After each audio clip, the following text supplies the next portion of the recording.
Fun with Mommy. Yuk bermain fun dengan Mommy. Halo Mamis, ketemu lagi dengan Fun with Mommy. Hari ini aku lagi excited banget. Kenapa? Karena di video kali ini aku ingin membahas tentang metode pendidikan masa kini. Namanya STEAM. Nah, STEAM itu singkatan dari Science, Teknologi, Engineering, Art, dan Matematik. Jadi dulunya itu namanya STEM tanpa ada huruf A-nya. Nah, sekarang diperbaharui menjadi STEAM. Nah, yuk kita jabarin satu-satu dari huruf-huruf STEAM itu. Huruf pertama adalah S, yaitu Science. Science itu berupa pengetahuan seperti fisika, kimia, biologi, dan juga turunannya misalnya seperti antartika, zoologi, dan juga ekologi, dan lain-lain. Nah, yang kedua adalah teknologi. Nah, teknologi itu kan istilah lain dari alat. Jadi kita jangan berpikir terlalu jauh kalau teknologi itu berupa barang elektronik seperti kamera, laptop, terus handphone, atau juga komputer. Padahal seperti pensil, pulpen, penggaris itu juga termasuk teknologi. Jadi apapun yang dimainkan oleh anak itu termasuk teknologi. Huruf ketiga adalah engineering atau teknik. Nah, teknik itu adalah sebuah rekayasa terhadap teknologi. Nah, dimulai dari mengidentifikasi masalah, lalu dilanjutkan dengan memecahkan masalah.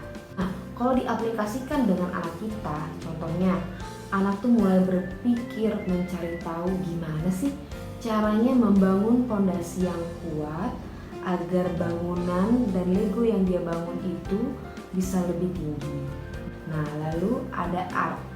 Art itu contohnya kayak menggambar, melukis, musik, drama, arsitektur. Manfaat dari seni itu banyak banget, Mams. Contohnya menstimulasi perkembangan kognitif, sosial, emosional, dan fisik anak kita. Nah, yang terakhir adalah huruf M, yaitu matematik.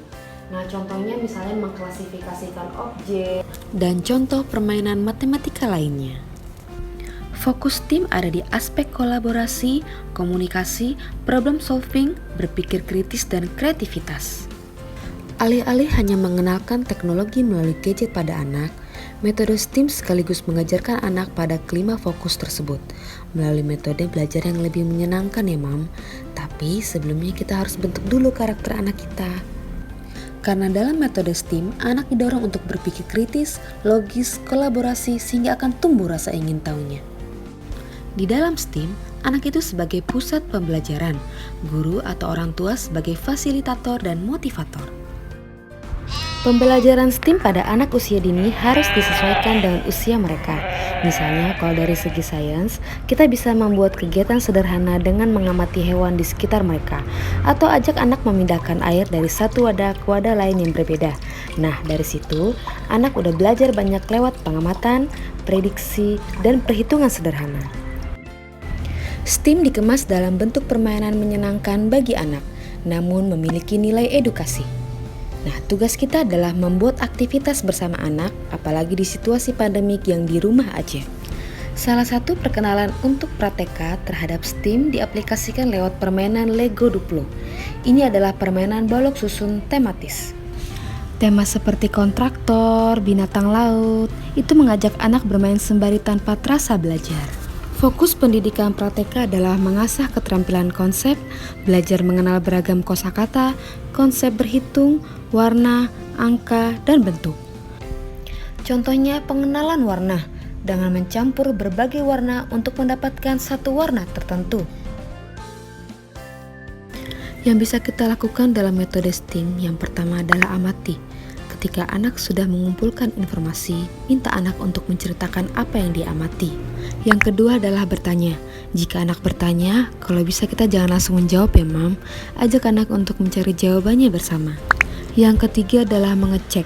Dengan cara melakukan percobaan eksperimen dan mencari sumber informasi di buku atau internet. Kosakata dalam STEAM yang pertama, amati, selidiki, temukan, jelaskan, dan rancanglah.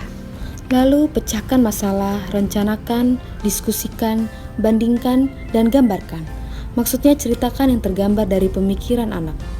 Yang terakhir adalah catatlah, berbagilah, cobalah, hitunglah, dan ukurlah.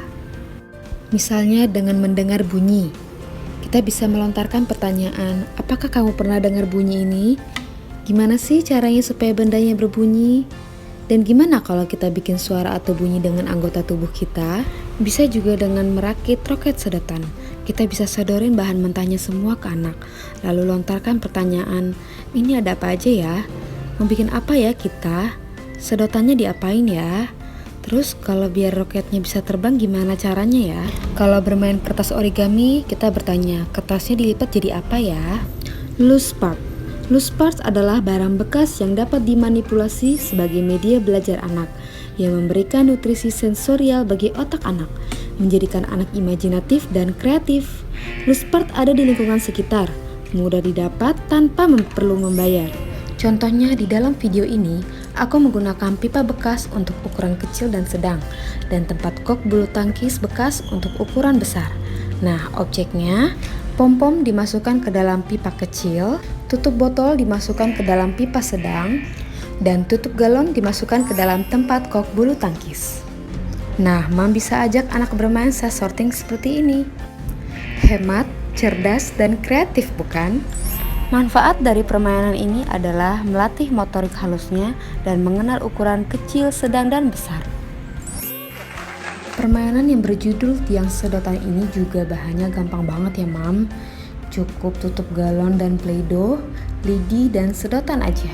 Cara bermainnya cukup minta anak untuk memasukkan sedotan ke dalam lidi. Manfaat bermain tiang sedotan adalah melatih motorik halusnya, fokus, ketepatan, dan konsentrasi.